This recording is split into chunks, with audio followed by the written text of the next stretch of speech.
in this episode of Exploring Different Brains. It's really the responsibility of the student Mm. to disclose that they have a disability, to pursue accommodations and services if they need them, and as you said, self-advocate. So that means the parent now has to kind of move to the back seat. They're not driving the bus anymore. And if they're not kind of, parents and students aren't ready for that shift, it could be a very bumpy ride.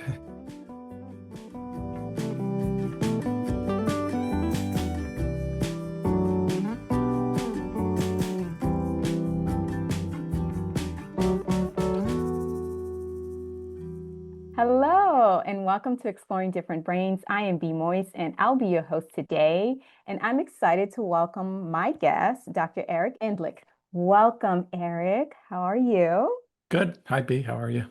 I am well. I am well. Well, Eric, how about you reintroduce yourself to our audience? Sure. Dr. Eric Endlich. I'm a psychologist and founder of Top College Consultants. I manage a team of educational consultants around the U.S., helping neurodivergent students apply and transition to college and grad school. I'm also a parent of neurodivergent kids, and I'm neurodivergent myself. So 360-degree view.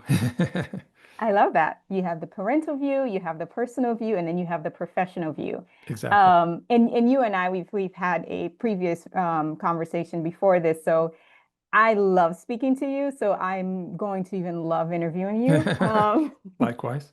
Yeah, because we hit it off, and I think it's just all the different commonalities that we share. So one of something that we both share is one of your biggest focus is in the neurodivergent population, people transitioning out of high school and into college. So can you talk a bit more about the difficulties that you are seeing arise from, those young people, that population exactly?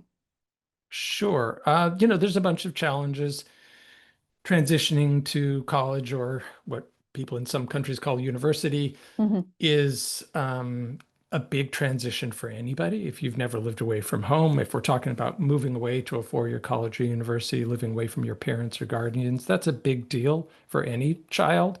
But if you're neurodivergent and you've got some other challenges, then it tends to be even more of a big deal for a number of reasons.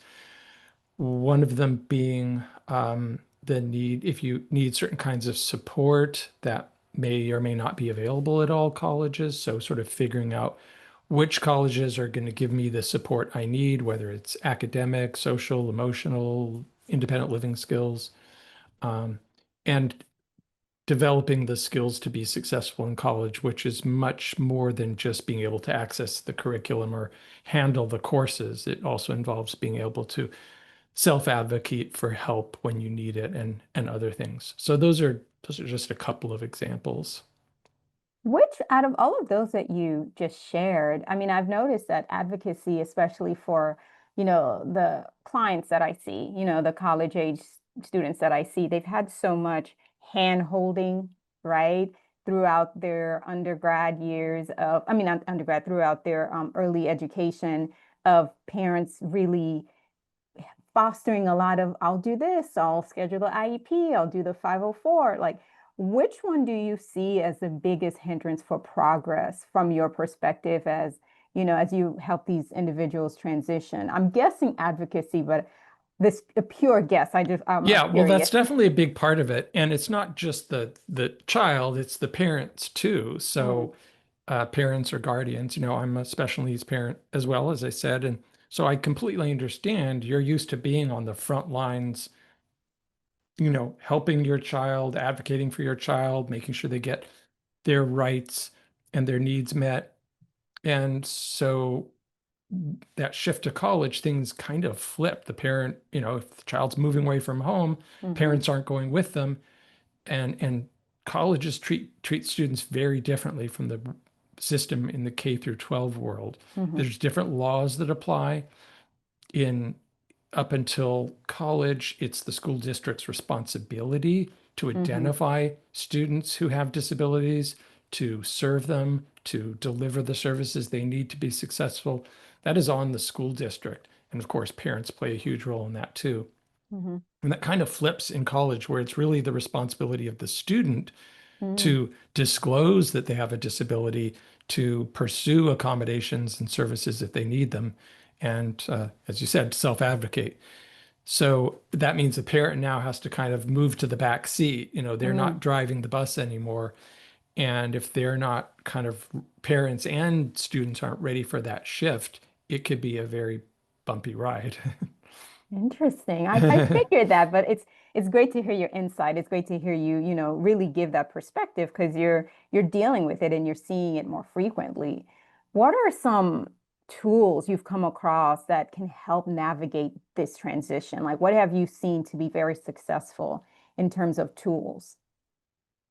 Well, maybe to step back prior Mm. to self-advocacy, you have to have self-awareness, Oh, right? I So you love have to that. know that you need help. You have to know what you don't know, right? If you need Right. help with time management, let's say, which is Hmm. the big part of what's different in college is that you've got a lot of unstructured time, and you, the Hmm. student, have to think about, oh, I have an assignment that's not due for 2 weeks, and I can see it on the syllabus that the professor gave out at the beginning of the term, but it's completely on me to figure out how to get that paper written, or to study for that final, or to read all those pages, because there isn't a parent or an instructor saying, "Hey, remember to do such and such."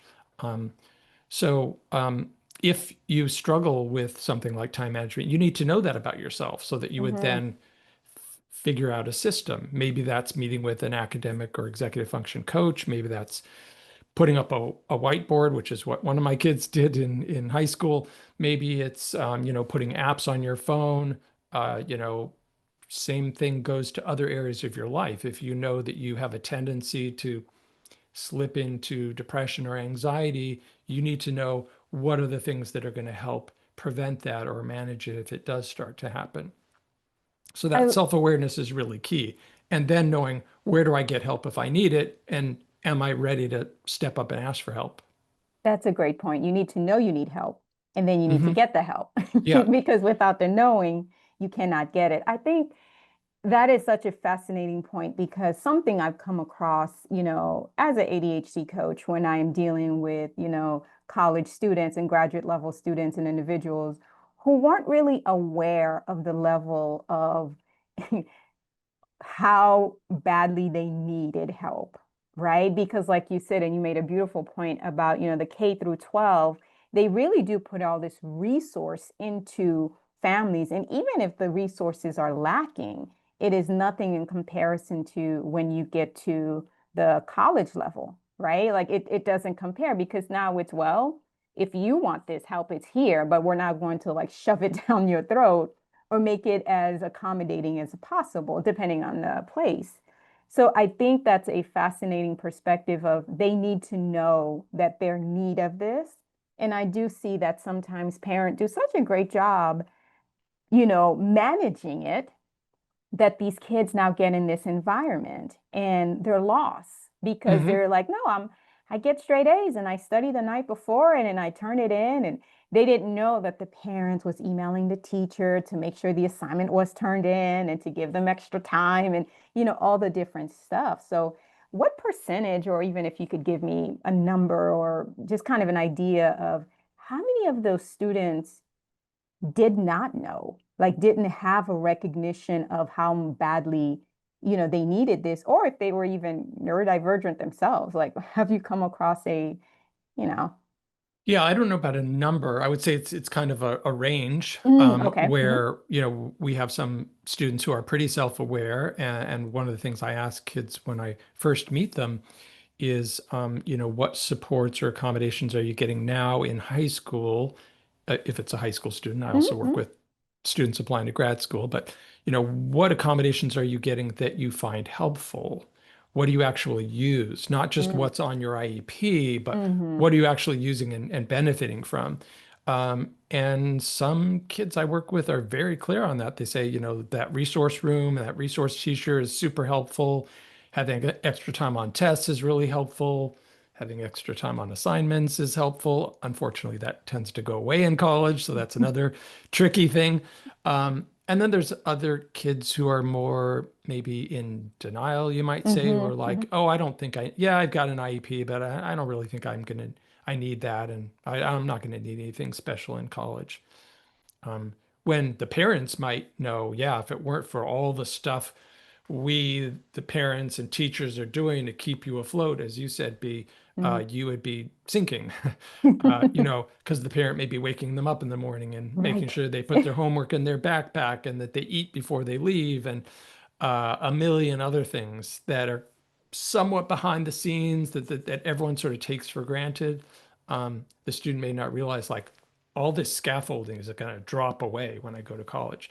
And that's why it's important to have it be a gradual process of transferring it to the student, to not just say, as the student or parent, let's cross our fingers and hope everything works out in college. But how are we going to make sure that our kid is college ready?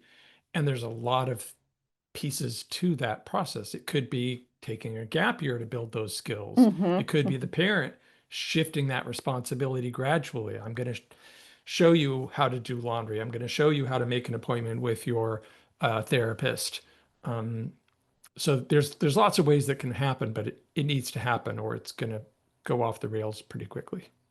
I love that. I have two questions tied together because you said gap year and that trick. I'm like, oh, that's a great point. So my first question is there any preparation you think a neurodivergent high school student should do before they graduate? And the second part to that question is, what are your thoughts of a neurodivergent student taking a gap year? Because I do think that gap year is that extra little that they need and could use to really prepare them to succeed. But most parents, you graduate high school and you go to college, as I did, as maybe you did immediately. You just kind of go, you don't stop, you don't pause. So then it could feel, oh, that's a failure. They're not going to the next thing. What am I doing? So, two questions into Yeah. Oh, two questions at one. once. Let me see if I can tackle that.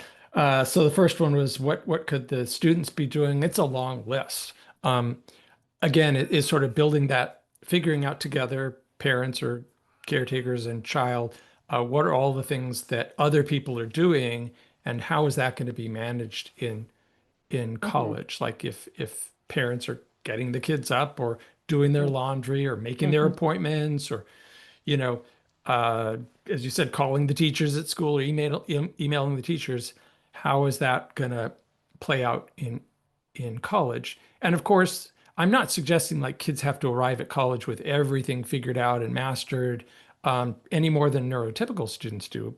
We all kind of flounder our way through life, but they could have somebody like you when they're in college to keep working on these skills as opposed to being like, well, I'll just go to college and figure it out. I'm sure it'll all be fine. Hey, other kids go to college and they manage. But to kind of know, I struggle again, like say with time management. So I'm going to be sure to have a coach in place to keep me on task, to help me keep building those skills, which leads to the topic of gap year. And of course, my first answer was not exhaustive, but we only have limited time here. So the gap year, I mean, I think probably most students could benefit from a gap year. I think there's potential for any student to benefit. I wrote an article on the 6 benefits of a gap year. But some students need it more than others. And sometimes the parents are pretty clear. Yeah, my kid is smart. They're getting good grades, but no way are they ready for college. So we need to buy ourselves another year before we get there. Sometimes the students are clear on that too.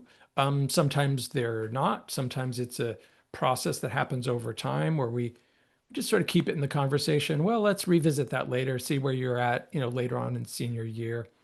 Because you really don't have to make that decision until very late in the game. We can talk about it at any point.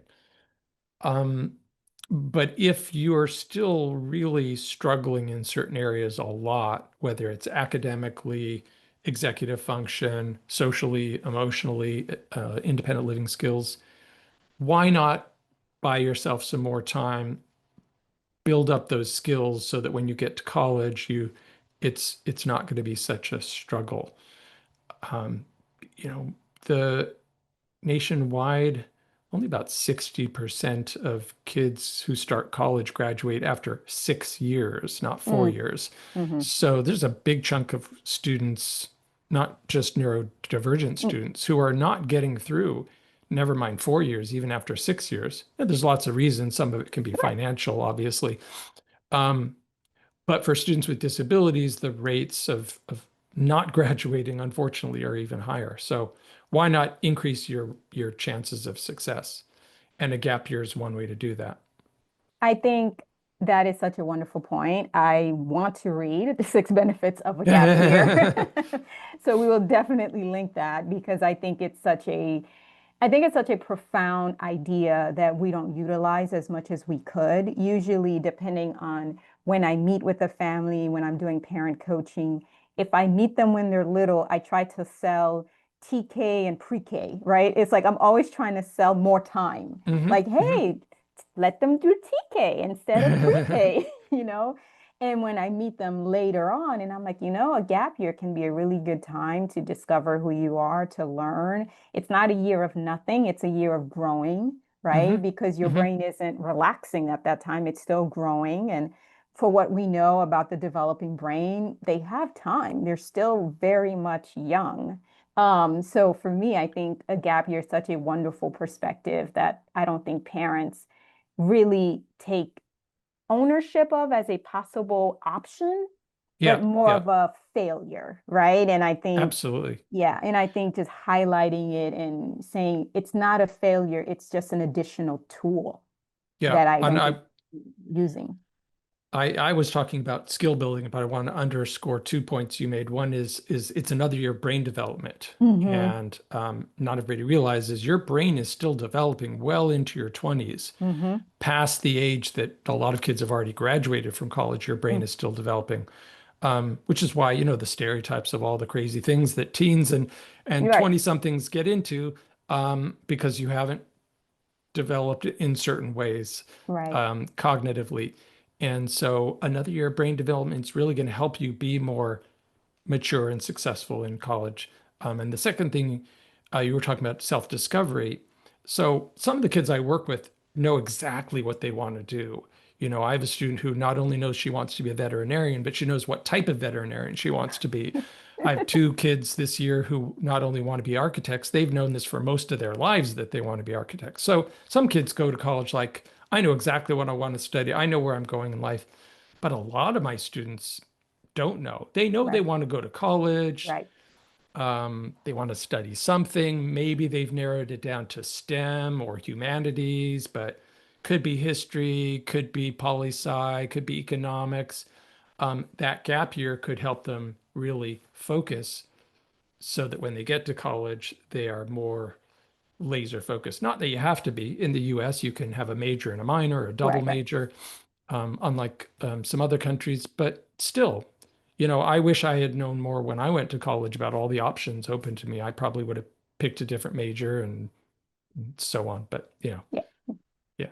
Yeah, that makes perfect sense. And I'm glad that you brought that up because I think it's a tool that we're just not using. And I think it's a tool that parents don't know is a good thing, not a bad thing, not a shame thing, not a failure thing. It's just another way. So if I am a neurodivergent student in 2025 and I've just been accepted to college, what should I do to get ready? Like, what am I to do to make sure I have the support? Because, if you and I are talking about when we graduated, it's different, right? And each year it changes. So in hmm 2025 or even 2024, what did that look like and what does it look like now? Yeah. Well, I mean, I hope back in the college search process, you're looking as a family, you're looking at Mm, which colleges offer the supports that your child is going to need. And we've created a free database on our website where you can find the programs, the colleges that have additional supports. So I hope that you're looking at that when you're choosing colleges in the first place. But back to your question, you've been accepted to college. Um, if you've been accepted to several colleges, choose the one that's gonna where you're gonna thrive. which is not just a matter of choosing the one that has the most famous name. Mhm. Uh, but think about, what accommodations you'll need in college. So you have a list of accommodations you've had in high school. Do you need all the same accommodations? Are there additional accommodations you might need?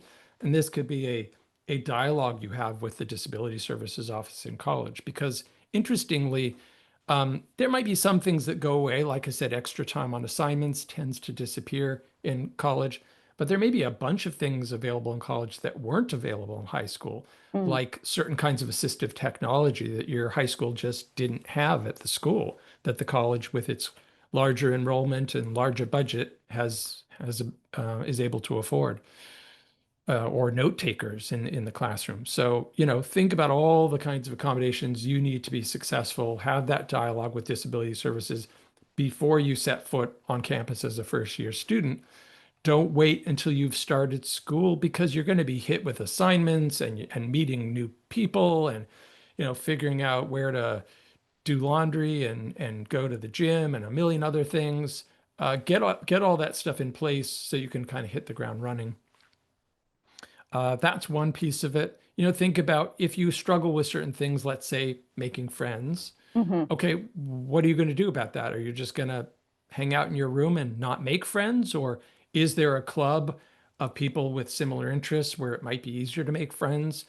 And if you're shy about going to a club, can you know, rope somebody into going with you? Some support programs have peer mentors who will do that with you. It Mhm. might be an upperclassman who will come with you to the anime club or the frisbee golf club or whatever to make friends. Okay. Those are some interesting perspective into like, okay, what can you do? What are some options that you have? It's 2025. I love that you said the anime club because the amount of my students that are like a huge fan of anime. So if there's a club for that, I would love to learn more about it. Yeah, and as they say in high school too, if there isn't a club for your interest, you can start one. You can And create kids one. absolutely do this. Kids start neurodiversity clubs in college. There are some in some colleges, but if there isn't one and you are a student who's a real neurodiversity advocate, start one at your college. There will be other students who want to join you. I think that's such a beautiful idea because I think about the amount of kids that I know, they've always struggled with friendships. They've always struggled with, the social circle just being a little bit more difficult to navigate. So the idea of, listen, this is now a bigger pool where you can create your own, right? You may not be the sorority person or you may not be the fraternity person, but you can create your own. And obviously, I'm thinking, 19 is it 1980s or 90s movies of like you can create your own. I can't I don't remember the name of the movie know. right now, but it's like passing in my head. But Mhm. you can make your own neurodiversity club, and whether that's anime or Legos or Pokemon or Marvel or whatever it is. So I think that's a beautiful idea that's one way. When parents are thinking about, okay, my child now has been accepted, they're going to college, they're going away or they're staying local, whatever it may be. What advice would you give to parents in supporting that transition from, home to college? Like, what advice would you give them? Well, it's a big topic, but I would say you want to support, of course, but not suffocate. Mm, Don't hover. You can take your child's lead to some extent. If they don't want to call you or text you every single day, that's okay. That may be me a sign that they're doing great. Um, when our daughter went off to college, she was making friends within 24 hours, and we were so happy. And of course, we would have loved to like talk to her every day and text her, nonstop. What did you do today? But we also wanted to give her space to find her place. So, um, you know, be there for your child as they need, and but if they need to talk to a counselor, you don't have to be that person. You don't have to be everything. If you're concerned your child is, falling back into depression or mhm. addictions or whatever they're vulnerable to, you can direct them to the professional resources. And that kind of goes back to your previous question about the, what can the student do to prepare? They need to have a plan for whatever challenge they are likely to encounter. And I'm sure you could talk a lot about the time management side. Like, do you have a plan for studying? Do you know how you're going to be sure to have the right study conditions? How you're going to manage your time given that, you won't have the oversight that you had in high school. But the same goes for emotional stuff too, which, as a former therapist, I'm pretty comfortable talking to folks about, having a plan in place for that. And also everyone in the family should realize that homesickness is normal, and Right, stress associated with change is normal too. right. So if the kid's freaking out, if the kid's feeling homesick or anxious or overwhelmed because everything is new and different, and that's totally normal. And that doesn't mean they shouldn't be in college or that they should move home. A lot of that will sort itself out. And again, there's so many resources in college to help you. The trick is going to the people there, whether it's the RA in the residence hall, your roommate, your professor, whoever, to say, man, how am I supposed to navigate this? Yeah, I think something I've like to teach parents, which is it's hard to do when the child is currently living with you, but around 11th and, latest 12th grade, but really around 11th grade, and as early as even tail end of middle school, I say you have to start to transition yourself from parenting to consultant, Hmm. right? Like you have Hmm. to understand what that transition can look like. And, I have a middle schooler and I have a ninth grader, and it's that transition of, I don't need to make your appointments. I don't need to call for this. I don't need to do that. Like, it's your schedule. You're in charge of it. You know what it looks like. You can handle it. And I have two neurodivergent children. So, and I know the panic and the fear, especially with my daughter who's anxious, where I'm like, you can make your own appointment. And it's, but I'm 13, Hmm. right? And it's this immediate fear. And as a parent, I'm like, forget it, I'll do it. I'll do it. I can do it. I can make the Yeah. appointment for you. But it's that parenting transition of, I want to see you succeed at this while you're still here, because I'll feel a lot more anxiety, less anxiety about it when you're not here. And maybe that's just me trying to control my future anxiety. I don't know. And both of you, the parent and the child, may be anxious in that situation where the child's like, "Oh, you're going to make me do this? I'm not ready for it." And the parent may be thinking like, "Well, if I do give this to my child, what if they screw it up? What if Right. they forget to make their appointment? They forget to show up for their appointment?" But you kind of have to tolerate a certain amount of anxiety. That is part of being successful in life, and realizing, the anxiety will pass, and if your child can master that, it's going to make her or him feel so much better Hmm. because of that. And that, I remember when our daughter was going off to college, my wife and I sat down with her and had a conversation with her about finances and about, you're going to need money for spending money in college, Hmm. and kind of talking to her about how much money she was going to possibly need. And she said to us like, "Oh, I'm not really comfortable taking money from you because I've been working since I was 14, and I've been, managing my own money." And that moment I felt like, man, we have really succeeded. Like I was a real high point for me as a parent, like That is a parenting gold that star moment. that she actually was pushing back on us doing more for Yeah. Yeah. No, that's definitely, I hope that's my story too. her. That is definitely a parenting gold star moment. I think definitely that transition. Now, I have a little, again, I have these point A and point B questions. Second, that, I have been in the space of parent coaching for over 15 years, and I have seen a transition and change in terms of parents. Now, have you seen a growth or a decrease in parenting discomfort for, the amount of discomfort that a parent can sit in? Have you seen it be, and again, as a therapist too, because in the past you would have to deal with, different personalities and perspective, because I have noticed that there's been more of a increase in, I don't want my child to feel this, whether that is discomfort, unhappiness, or pain, whatever it may be. So then we do all these different things, and then the child gets to this environment, and now they're really uncomfortable because now they've never felt any of these things at all. Have you seen at all a change Oh or a yeah, growth yeah. I in mean, I that? think it's a society-wide change that has Mm-hmm. happened over a long period of time, over decades, and my peers and I are, always saying, man, when I was a kid, when I was growing up, we would go out all day long and our parents couldn't reach us because we didn't have cell Right, phones. Like right. I'm that old.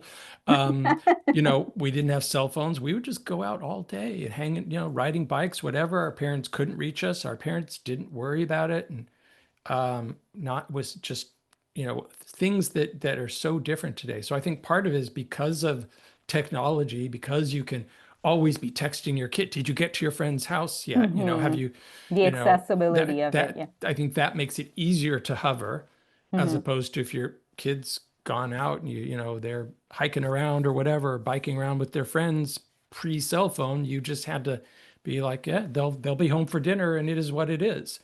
So I think the technology has kind of been one impact on that. I think the pandemic hugely accelerated it too, Mm-hmm. because kids were, less independent. They were Right. sitting home and doing Zoom school instead of going out there and making friends and having to cope with schoolyard bullies and develop all these social skills at school.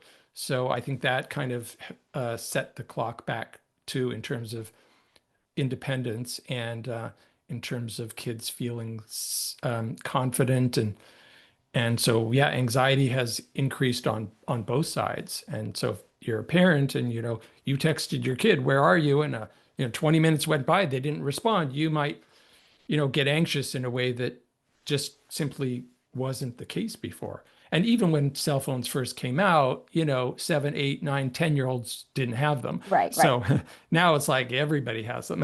Right. Well, that's it. That's an interesting perspective because technology has definitely changed the way that we interact, the way we communicate. A lot of it is fantastic and great. Some of it is really harmful and damaging. So it's about that balance. Do you see, or have you seen our education system? How are they navigating that, right? Like, what is the education system doing to help neurodivergent student who may struggle with some time management, struggle with the hovering parent where maybe they think, their mom can email the professor and kind of handle it for them, or how are they handling, just technology or even any type of neurodivergent, thing that impacts us differently because technology does not have the same effect on the neurodivergent brain as it does on the neurotypical because it just exacerbates what we're already struggling with, right? So have you seen the education system try and offer any type of support for that or anything? Well, I think those of us who go into education field, whether it's K through 12, higher education, consultants, coaches, we're all dedicated to helping kids succeed. We all want the same thing, whether you're working in a high school or college or independent like me. Um, so individually, I think people and programs are trying to serve students. I think structurally, in terms of the whole field, institutions change slowly. Mm-hmm. And, has the country kept up with the changes brought on by AI? I think we're way behind the curve as a country. Individually, there are people who know what's going on with AI, Mm-hmm. but large institutions, and that includes colleges, move slowly. There's certainly a bunch of colleges, again, I have a database of them, that are providing additional services to students. I think particularly since the pandemic, colleges have stepped up in terms of providing mental health services because That's they great. just have to. Yeah, that's great. If they don't, bad things will happen at the best case scenario, kids dropping out and moving back home because they got depressed. Yeah. Um, so so I think we do see kind of services ramping up. I'm on the board of the College Autism Network, and one of the things we're working on, I'm not in on this subcommittee personally, Mhm. but is this idea of an autism-friendly college. In Ireland, there's a charity called As I Am that developed this template, this sort of plan for how colleges or universities can become more welcoming and inclusive as a whole. And we're trying to replicate that in the US so that it's not just about putting the burden on the student to advocate for services, but creating an institution that is so inclusive and welcoming that students don't have to have the burden on them so much. In the same way that if you put ramps and elevators so that all buildings are accessible to people who are using wheelchairs, then you don't have to have people in wheelchairs saying, hey, can you help me, get up the stairs or get up the curb? Yeah. So I think that, universal design and inclusiveness is huge, not just for students with disabilities, but for all marginalized groups. Unfortunately, we're at this weird point in history where we might be moving backwards in terms of inclusiveness, but hopefully that will, over the long term, continue to move in the right direction. So what would you like to see change in the education system? I hear definitely more of, some places do it better. Like America does it better in certain things, and we're not so great in other things. It's always not every place can do the exact same thing at the top rate, at the best level. Everyone has their own particular niche of how we can be inclusive. But overall, if you could name like one or two particular change in the education system that would help neurodivergent students, and not just the ones that can advocate for themselves and ask and request, but just in general, or even the ones who don't even know, like what is one thing or two things that you would like to see different in the education system? Yeah, well, I kind of hinted at it a moment ago. One thing we didn't really talk about is that most students with disabilities who go off to college don't disclose their disability. Most students are not getting accommodations because they haven't disclosed that. For any number of reasons, whether they don't understand how to, or they found it too onerous to do so, or they're worried about stigma. So there's a lot of students out there who aren't getting supports, services, and accommodations that could benefit them. And again, I think the Universal Design for Learning, UDL, kind of makes all of that unnecessary. If you provide an inclusive environment, then you don't put the burden on students to disclose and self-advocate. I was at an event in Arizona earlier this year, and a professor said to me, a professor who's at one of the local universities, she said, I use Universal Design for Learning, and for example, extra time on tests is not something that students have to ask for because my students get as much time as they need. It's just there. So it's the extra time is there for everyone. They take as much time as they need so that that student doesn't have to say, excuse me, but I'm entitled to extra time. And by the way, I was talking about the barriers. There's students who do advocate in college and have professors tell them no. No, you can't record my lecture. No, you can't bring a laptop to class, even though you've got it in writing that you have a right to that. So when you create an inclusive environment, which professors can help create, then all of that pressure on the student kind of goes away. Yeah. No, I love that because if it's there, you don't have to ask for it, and because not everyone have the ability to advocate or ask or request or want, sometimes they just don't know. Again, you don't know what you don't know, right? You have no idea what's missing or what could be done better or differently because you may not have a good insight into how much you're struggling. So then you cannot ask. I think having a universally designed education system that fit the needs for all and not just some, because, I don't know if you, I've heard of Life College, and it's basically, they're like these programs in a university that tailor to usually intellectually disabled. Like Think, the ones listed by Think College. Yeah. Yeah. But then like Clemson Life. Yeah, Clemson Life. So there's but that's specific to a population, right? What if it's someone like myself or you who, my ADHD, sometimes I do have time agnosia. I completely don't feel time. I feel like we've been chatting for 20 seconds because it's enjoyable to me and I don't feel it, So I do require certain time management tools that I've utilized in the past and I use in the present to help me manage that. So I'm not a candidate for that program, but an assignment may slip my mind, the way that I did undergrad and grad school was I overdid, basically. That's just how I survived it. I said, it can't be late if it's early. That was Yeah. my motto. Precrastination. Yeah. Yeah, it can't be late if it's early.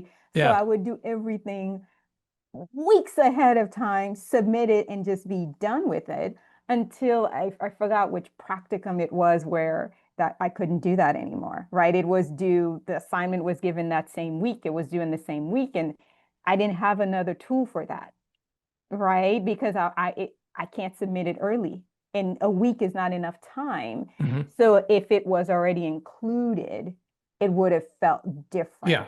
But you had that self-awareness to know because this is something I struggle with, I'm going to get out ahead of it Yes. Yes, that is instead of waiting for it to blow up. to come back and bite me. Yes. Would have been very upsetting to my mom. Whereas I think a lot of kids, they, arrive in college, and as one of my colleagues just said yesterday, there's like all this shiny new stuff.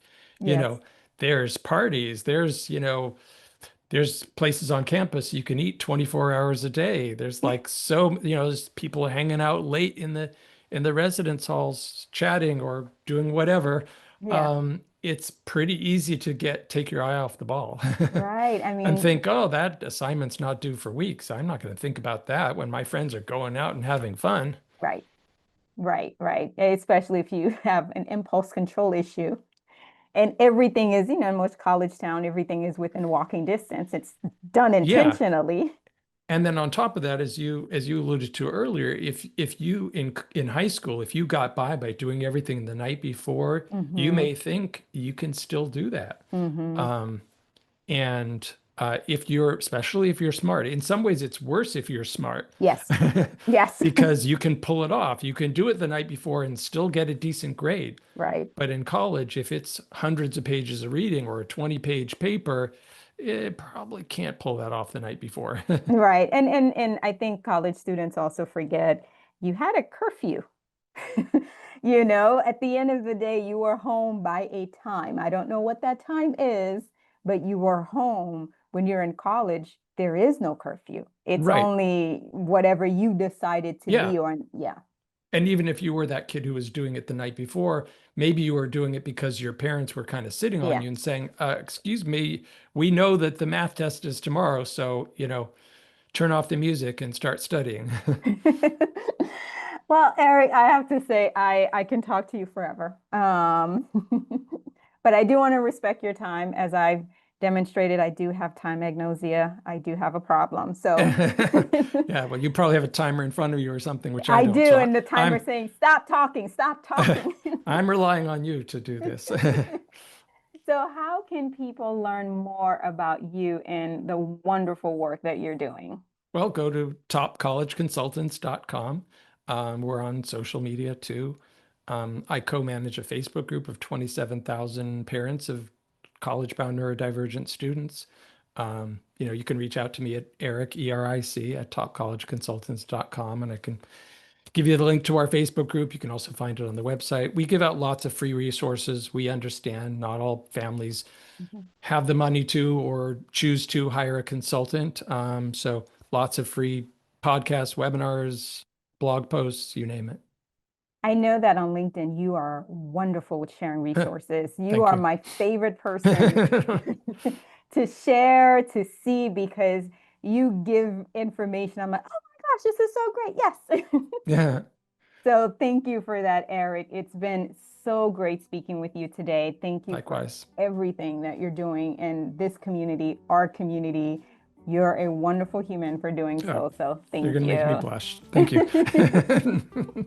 Always a pleasure talking with you, Bea. Exploring Different Brains is a production of Different Brains. Visit us at differentbrains.org.